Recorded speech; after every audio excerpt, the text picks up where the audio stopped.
We're going to do things kind of different here. I'm going to provide the context to the scripts that we're going to talk with Norman following.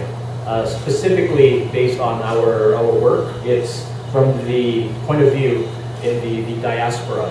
So before we get into the details in the workshop about the scripts, I'm going to tell a little story. So that's me. And I grew up in a multicultural neighborhood. Friends took, say, Hawaiian dance and Tahitian. And with the hula, you know, there's a story, a deep cultural context whenever they did that dance. Ours is, oh, that's that bamboo dance that they try to make eat at the feet, you know. That's it. So we didn't know what that was. They're just trying to capture the feet. And I heard, oh, it's a little bird trying to avoid capture, but that was about it. I didn't really have anything that was kind of applicable. I felt there's a term called culturally homeless. And I asked, who am I? Right, at a young age, like, who the hell am I? The strange thing is that I learned not who I was from my parents or community. I learned from outsiders. After high school, to find myself, I came over to the Philippines to stay for about 8 months. 8 months became 10 years. One of the first things I did was go to the National Bookstore and get these books. So these two books kind of gave me the context of why the script was important and why it disappeared and what are some of the social and economic implications. So when the internet came out, it was just like a gold mine of information. Where did you learn this script? From some old sage in a cave in the mountains in the Philippines? I said, no, it was a guy in Canada who's a hobby linguist.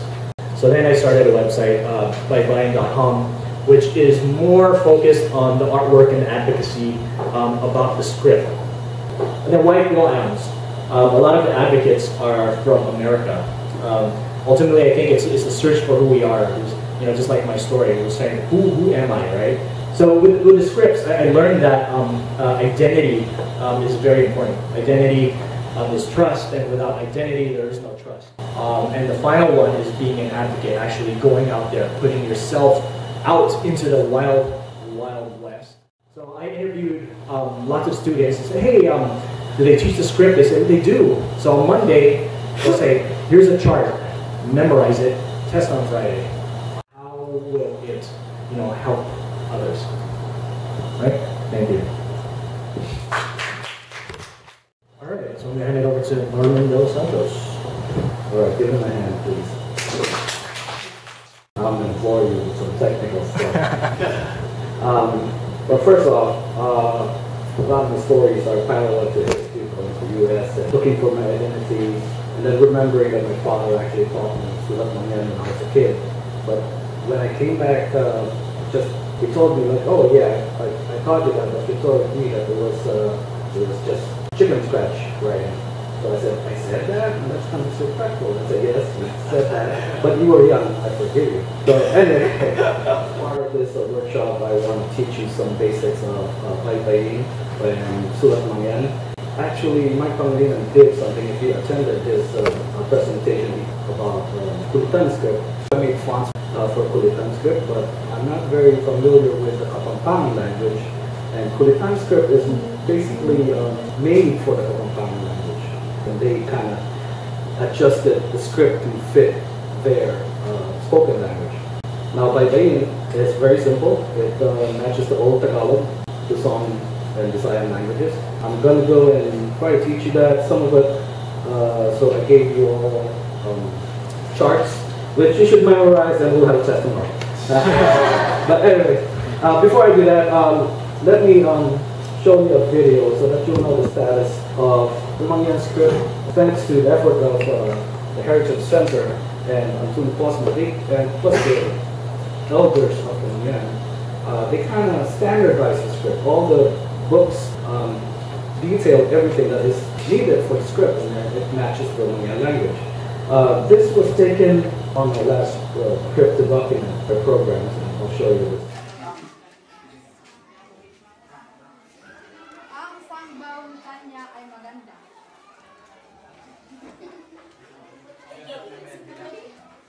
There are just basically combinations of 2 or 3 elements. So if you study and you want to memorize the shapes, you'll notice that they're just abugida, which is alpha syllabary. Now you notice the ba, which is the heart-shaped one, has a dot at the bottom, below, so it's a pu. And the one that has a dot on the top, like an I, is a E, so that's a G and I is an E. Kind of looks like a cursive G in a Latin script if you look a little harder, and then the D, if you rotate it.